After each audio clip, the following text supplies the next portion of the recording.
Shirley J didn't realize she was gay until she first stepped foot in a gay bar. This was the early 1970s, Chicago, and Shirley was 30 years old. What hit me as the first gay bar was like, whoa. There, it was like, made me feel like, oh, there are people here that feel the way I was thinking, okay? From there, Shirley became a huge part of LGBT nightlife in Chicago. What appealed to me was that you can be free, You're with your own kind, so to speak. She found a big group of queer friends, people she met at bars, through their partners and their partners' partners. And so me and, again, some of the friends I met along the way, gay guys and women, we kind of formed a group and we opened up this after-hours club called The Warehouse. The idea was to find a space where they could throw queer dance parties every weekend. And since it would just be music and dancing, no bar, they could stay open well past when other clubs had to close. Shirley and her friends were inspired by similar clubs they had been to in New York. We would frequent New York at least once a month, and just to go party. And lost-style parties were going on that would start midnight and last till like 7 in the morning. And we were just discussing, we're sitting around, just, chatting like men, you're chatting now, okay? Came up with the ideas, why don't we do this, in Chicago, bring it to Chicago. And everybody was like, yeah. So they started throwing these parties, once a week, every Saturday, in the same space, a loft they had rented downtown. And we turned it into like a club, It was just beautiful with the disco ball and balloons, just everything. It was our clubhouse, so to speak. Like a clubhouse, the warehouse was made up of a bunch of different rooms. You come into this warehouse and, this industrial district, and then you open up the doors and then you come in and we had everything set up. You couldn't really see the dance floor because we had like curtains to block it off. We even had a coat check. We had rooms where you could sit back and lay back, like a lounge area, watch TV. And then if you wanted to chat with somebody, you had, just a room where you could sit and not, be a part of the music. And the most important room at the warehouse was the dance floor. And once you would come through and open up, the curtains here is this big old dance floor, people dancing and lights going on and off. It was beautiful. And in the DJ booth, history was being made. I don't know if you've heard of Frankie Knuckles. I hadn't, but I looked him up. Frankie Knuckles is a DJ, often called the godfather of house music, a type of electronic dance music made popular by Knuckles. It was a new genre of music after disco, which was house. Knuckles was living in Chicago at the time, and he was friends with one of the other creators of the warehouse.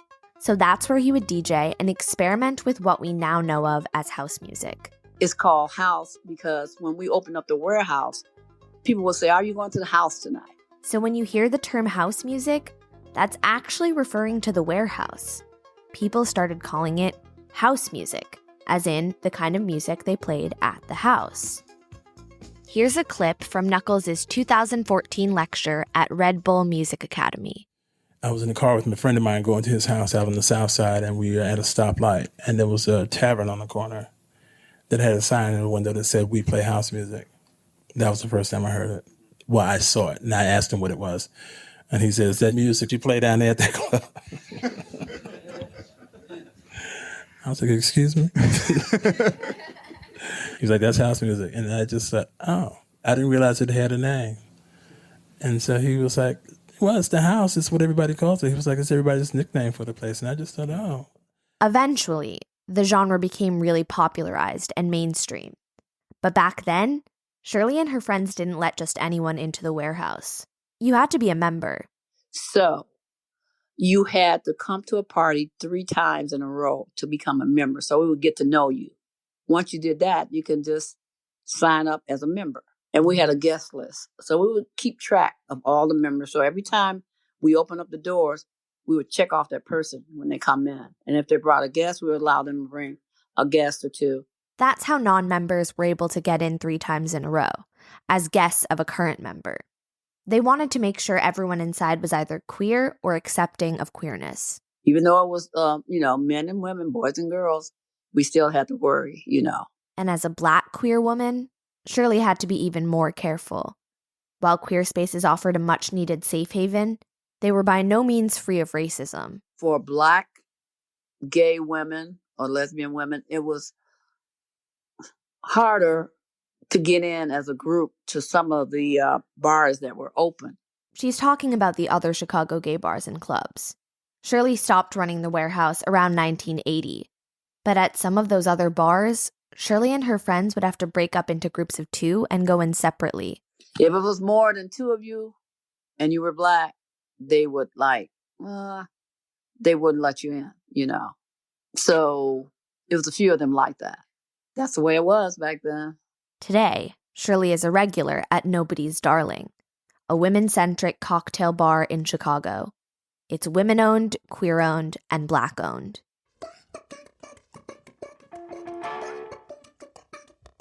That's why I said it's like a Cheers bar to me, because, everybody knows my name, it seems like, and even some of the patrons, now they know me, so I'm meeting a lot of people, and it's just fun.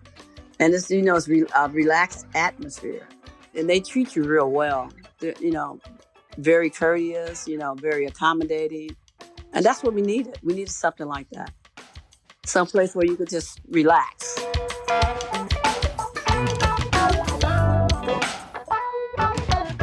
This is Cruising, a podcast about the last lesbian bars in the U.S. My name is Sarah Gabrielli, and I'm traveling to each one of them with my 2 friends and chosen family.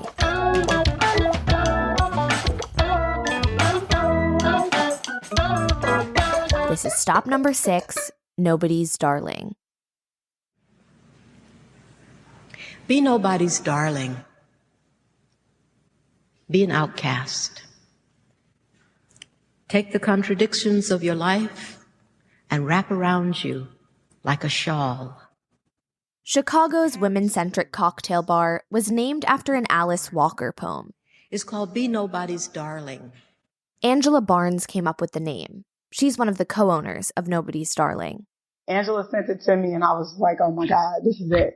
This is Renauda Riddle speaking now, the other co-owner. She sent me the poem, the name, and I instantly was like, oh yeah, this is it. This is golden right here. I'm from the South, so my mom always calls me darling. The poem itself, being an outcast, all those things just speak to who we are and, what we wanted to bring to the bar in the space. Hi, we're good. The space itself is chic and minimalist. The entire text of the Alice Walker poem is scrawled on a big chalkboard there. That's on your left when you walk into Nobody's Darling. To your right is the bar, painted a rust red. And behind that, a wall of mirrored panels in a larger-than-life painting of the bar's logo.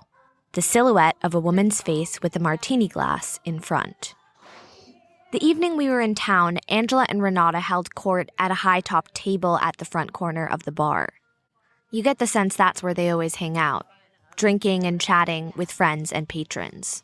They both have HBIC vibes about them. If you're not sure what that stands for, look it up. But they look like the kind of people you want to get to know.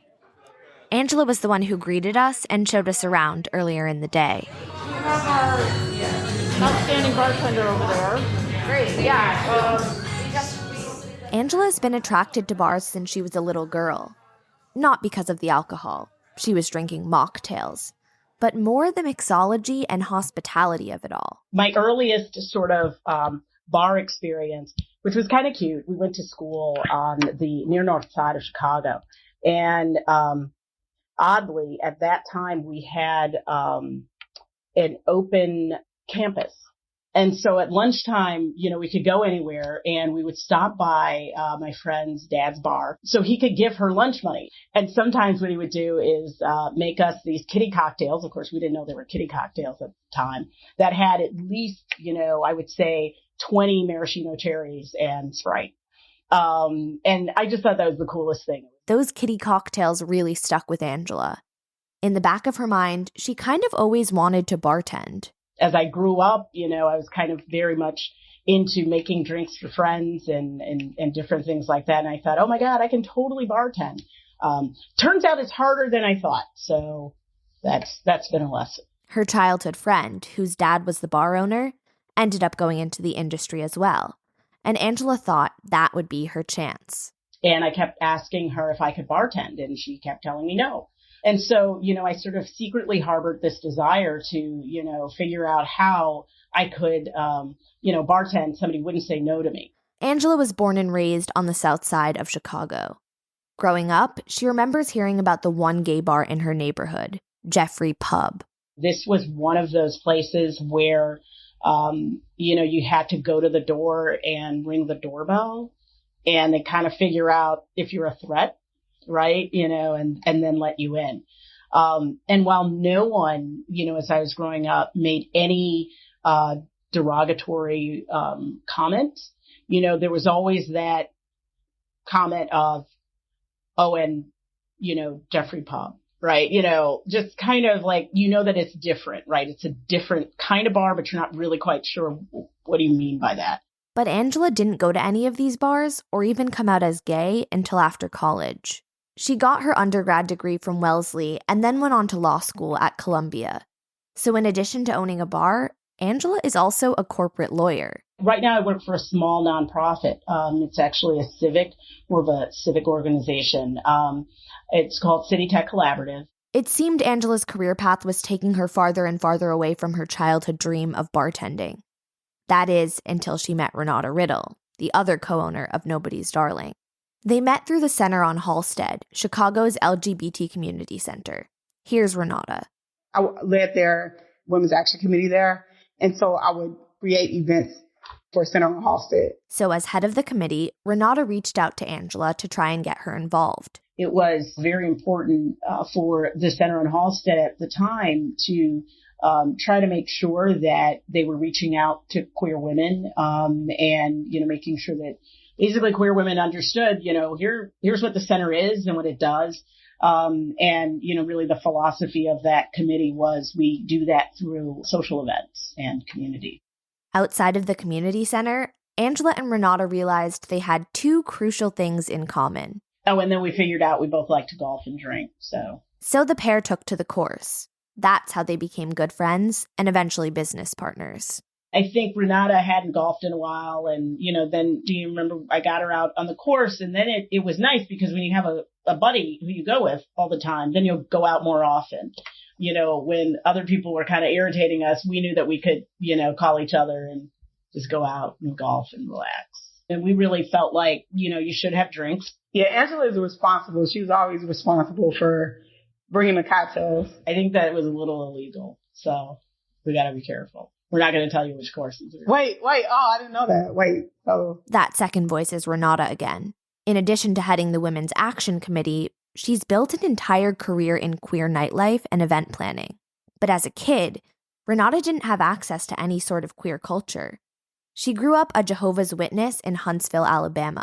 I didn't realize I was gay until 15 or 16 and really didn't know what that really was until I got to college and got, around other people that were gay. Renauda moved to Chicago after college. My parents both met in Chicago, so that's kind of how I got my connection to Chicago itself. That's the reason why, I definitely came to Chicago. Was definitely because my parents, they both have roots here in Chicago. In the city, Renauda finally found the role models she had needed as a young person. Queer parties, social events, and the community center. That's what really inspired her to pursue event planning like this. The women that I've gotten to meet, it really empowers you.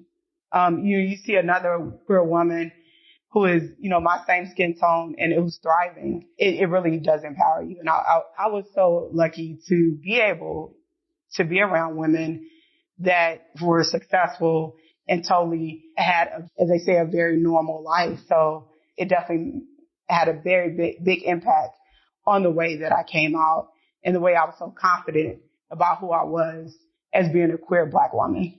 I'm thankful for, every day. Because a lot of people don't have the access to those those women. They just don't. So Renauda started planning pop-up parties and events for queer women in Chicago. She hoped more people would find community like she did. And that's how Angela and Renauda first met Shirley J from the warehouse at one of those parties. They just, they invite you in. What can I tell you, So that's what I felt the first time. They weren't standoffish at all. They were like, hey, hi, who are you? Like that. It was really nice. It was a nice introduction. And it sticks in my mind because I could still see Renauda's face and Angie's face. So we started seeing each other more at other parties and other friends' houses, and we just got to know each other. Shirley has very fond memories of Renauda's pop-up parties. Oh, my God. They were wonderful because it was a chance that you can go to an all-girls party, okay? Because at that time, a lot of the local lesbian and women's bars were closing down. Shirley and her friends didn't have many places to go out anymore until they found Renauda. It hadn't been anything really something to look forward to until they started throwing their parties. And they were always classy, The girls were beautiful, and it was a mix. And that's what really, really, really got you going. It's diverse, women of all ages, and it was just something different. And the novelty about it was that it was never at the same place. One of the last women's bars in Chicago to close was a wine bar called Joy Divine. That was a favorite of Shirley's. It was lesbian-owned and located right in Shirley's neighborhood, Andersonville. Oh, my God. Joy Divine when it opened up 2003, okay? It was more like a date bar and kind of classy. It was the bar to go to back then. Over the years, Shirley became close with Joy Divine's owner, Lori. When business slowed, Shirley did what she could to help keep the bar open. I was throwing parties there, kind of trying to keep it alive. So on certain holidays, I would have house parties like Christmas and that. And then my house got too small for my party. So I said, oh, well, let me just, ask Lori, can I throw the party over there? And then I started doing my parties over there, which helped out in the ways girls started coming and, I would pack the bar. But ultimately, there was nothing else Shirley could do. During the pandemic, Lori decided to sell Joy Divine, and her first choice to take over the spot was Renauda. They came to me because I do events in the community. They wanted to keep it, lesbian owned. That was something that was very important to them. And so that's the reason why they came to me, I guess. Renauda had been thinking about opening her own bar for a while now. I just saw how much money I was making other spaces, in other bars and restaurants that I rented out. And so I wanted to bring the experience to one, my own space. In particular, she's always had a passion for cocktail bars. In a normal given week, I probably add a different cocktail bar or bars, probably 6 days or 5 days a week. And that's 5 days is like the minimal. But she couldn't do it alone. So Renauda presented the idea to her golfing buddy. She thought Angela's legal background would be helpful. The legal piece of it is the liquor license, right? And all the legal things that come with that. So I don't have that piece, the legal side. I have the financial side. I've been knowing Angela for a little bit over 10 years. And so I knew she was capable of doing that. And then she also had a passion for cocktails. So it was kind of like a no-brainer. This was in the fall of 2020. Angela, who is normally really busy with work, had some extra time to take on a new project. She asked me if I wanted to help bring it to fruition. And it was at a really great time for me because it was during the pandemic. And, we sort of seamlessly went virtual. So I had time to do this. And, you can't turn away this opportunity to have a place where you're always going to be able to drink. And she finally said yes after a few asks. Once they were both on board, the process was a quick one. They took over the space in March 2021 and then opened Nobody's Darling in May. Yeah, because we wanted to go ahead and get open because I'm just like, I don't want to lose any money. So it was kind of like, okay, let's put it together through our process of purchasing the space. we had some time to put a plan in place before, basically we signed on a dotted line. Renauda, with her background in event planning, runs the bar behind the scenes. So I'm more on the operational side. I think Angela, what would you say? Yeah, I mean, obviously I do a lot of our legal sort of corporate organization. And again, I had the fantasy that now no one can tell me that I can't bartend. So it all came together in that way. So Angela was finally able to try her hand at bartending. One night I did find myself behind the bar. It was just me and our lead bartender. We had someone call off and we had a whole slew of people come in. I panicked and I started making shots. So that's how I calmed the crowd. Bartending was a lot harder than she expected. Originally, as we were sort of thinking through this whole concept, in my mind, I would be behind the bar at certain times creating cocktails. And we quickly realized that we really needed to have professional, bartenders, mixologists, because of, the cocktails that we had identified. So these bartenders know exactly how their wells are set up and what they're putting in. It's quite chaotic for the layperson. Every once in a while, Angela still hops behind the bar to serve a simple drink or hand out shots. I still feel very confident that I could do a gin and tonic and a vodka tonic and my kind of mad scientist drinks. The night that we were there, she really encouraged us to try shots of something called Malort. Apparently, it's a Chicago tradition. Welcome to Chicago. Thank you. Malort is a 70 proof spirit that's only produced in Chicago. It's made with wormwood, a super bitter herb. And as you can imagine, Malort tastes kind of like gasoline. Yeah, that's usually the face. Yeah.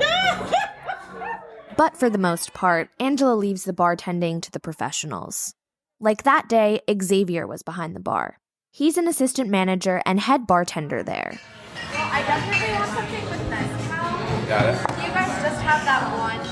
Well, let's go off menu. We can make something fun. All right, I would love that. Okay. The drink menu at Nobody's Darling is made up of cleverly named cocktails. We have the A Walker, the Alice Walker Summer Martini.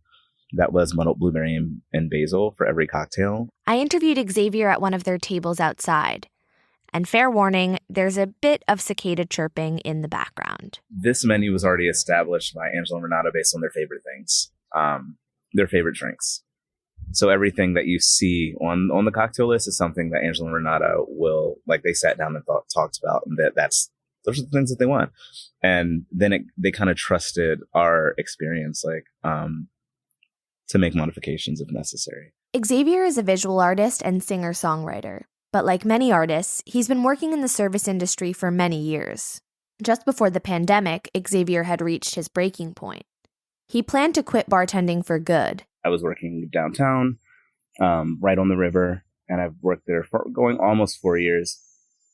And just I would feel so depleted at the end of the day, because I'm a people pleaser and an overachiever. So I was trying to do the best I could possibly do, making great money, but feeling kind of empty and not really knowing myself at the end of the day. So I thought, it was a problem with the service industry, and I was like, well, maybe I need a break. But then everything shut down, and Xavier's break from bartending turned into a long stretch without work of any kind. Learn how to sew. I was doing a whole creative vibe. After about 18 months of this, he decided to find one last bartending job. He'd save some cash and then move back to Maryland, where he grew up. And I got the call for this spot. It's Black-owned, lesbian-owned bar in Andersonville. And I was like, this is a once-in-a-lifetime opportunity. And it just, I feel like I manifested it. It just, all kind of came together at the same time.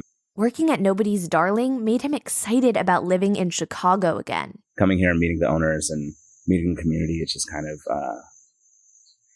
kept me really excited about growing the community here. It was supposed to be a few months stint. He would work for the summer and then move to Maryland in September. He had already told all of his friends and family. And after the first week, I was like, never mind, I'm staying. And not only is Xavier inspired to stay in Chicago, I'm actually moving to Andersonville within the next, few weeks. I'm trying to move October 1st so I can be closer to here and actually be more involved. So what exactly makes Nobody's Darling so special? It seems like the biggest thing for Xavier is that he's meeting so many other creatives to collaborate with and learn from. He talks about sculptors, fellow musicians, drag performers. I was put in drag for the first time by someone who I met here, and then I've been supporting them, and they want to do, more makeup and clothes, and it's I also sew, so it's that's something that now I have a way to meeting a bunch of drag queens too. Yeah, it's just making Chicago feel a lot more full. He also mentioned earlier, it's a once-in-a-lifetime opportunity to work at a Black-owned lesbian bar in Andersonville. Intersectionality, right?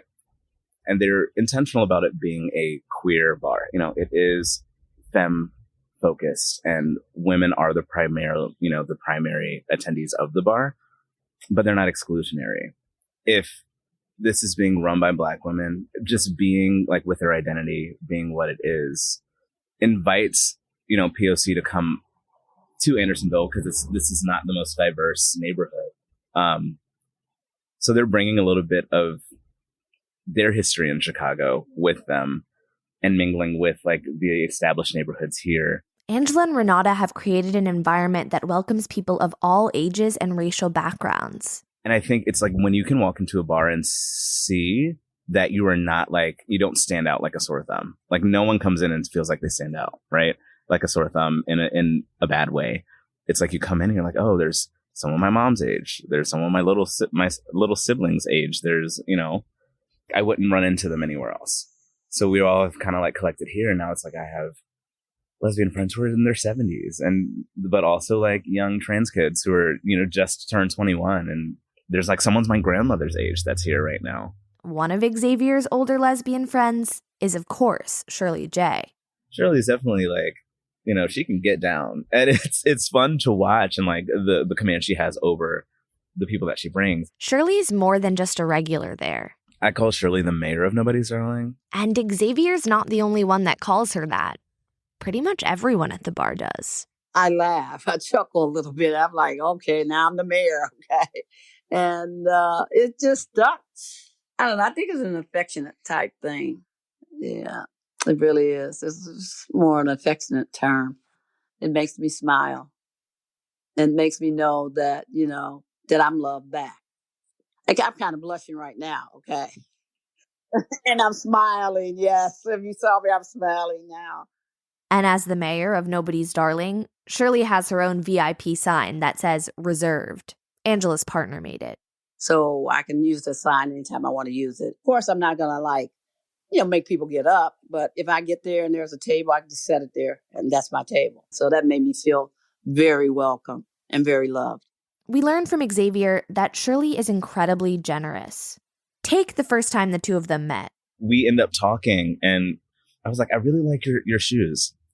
And she was what size shoe do you wear? I'm going to buy you some. I'm what do you mean? No, what are you talking about? And she's yeah, no, and I was okay, cool. We've been drinking. It's fine. I was all right, I guess 9.5, whatever. So the next time she comes in, she brings me her Birkenstocks. And it's just here you go. I'm going to take care of you. It's you're my road dog. You're my son. She's also always buying rounds for people she meets at the bar. You see a group of the college girls, and it might be a group of 6 of them. And Shirley's hey, Xavier, all of their round is on my tab. Just put it on my tab. And then she goes over and talks to them and just gets to know them. And it's just being really supportive. This seems to just be part of Shirley's nature. If I meet somebody and we're talking, of course, I'm going to say, hey, you want a drink? And it's yeah, and I'm okay, could you give this girl over here a drink? Like that. But I'm a giving person. What can I tell you? Shirley goes to Nobody's Darling around 2 or 3 times a week. Sometimes she'll meet up with old friends from her clubbing days. But since she lives in the neighborhood, it's easy to just swing by on her own. That's why I called it my Cheers bar, because it takes me 5 minutes to get there. Andersonville, the neighborhood where Shirley lives and where the bar is located, is fairly residential. Here's Xavier again. It's not we're on a strip where there are a bunch of other bars. So the concern, noise levels are a concern, and just making sure we're treating our neighbors with respect and not keeping them up too late. And it's a little bit off the beaten path. So you have to be intentional about coming here. You're not just going to stumble upon it, which I think is also helpful to keep the safety and keep the vibe the way that it is. But Andersonville is also notoriously white. When they first took over the lease, Angela and Renauda were unsure how their neighbors would receive them. Just being two Black women opening, a bar in a predominantly white neighborhood. You hope that everything's going to be okay, but it's Chicago. And so, you don't really know. That was Angela again. To her surprise, the community welcomed them with open arms. People really went out of their way to support the new bar owners. Gosh, I think the first 3 weeks we were open, we couldn't, turn one way or the other without somebody saying thank you. We wondered, kind of what would happen with the space. We really wanted a place to have a drink.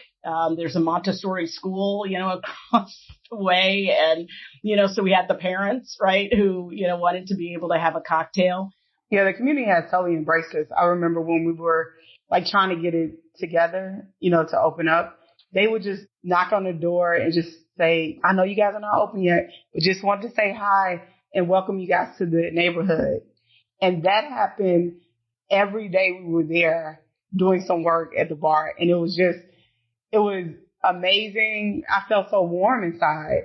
Like Angela said, we're two Black women when we're in a very predominantly white neighborhood. And they have been beyond supportive. All the businesses in the area, they always want to do something there. Can we have our meeting there? Can we have this? Can we have that? We've had other businesses send us welcoming flowers. I definitely want to make sure that the people of the Andersonville community get that credit for, really saying, hey, welcome, and what can we do to support you? At least in Angela and Renauda's experience, Chicago nightlife has come a long way since Shirley's memories of separating from her other Black friends in line for the club. We were, always trying to be safe. And we were, like I said, we always traveled in an entourage. So the only time that I felt like threatened or anything like that was if I went to a bar and they wouldn't let my friends in. Now, Nobody's Darling is run by the very Black women that might have been turned away or separated at the clubs in the 70s and 80s.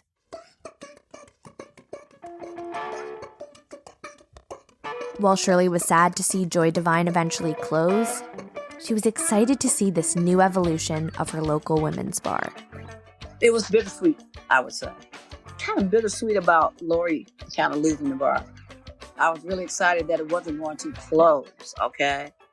And it was people that we knew that bought it. And it was going to be women-owned, Black-owned. It was like a win for the girls.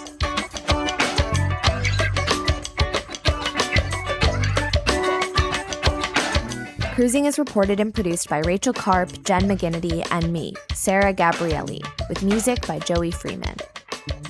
Follow us along on our road trip and see pictures at our website, cruisingpod.com, or follow us on social media at cruisingpod.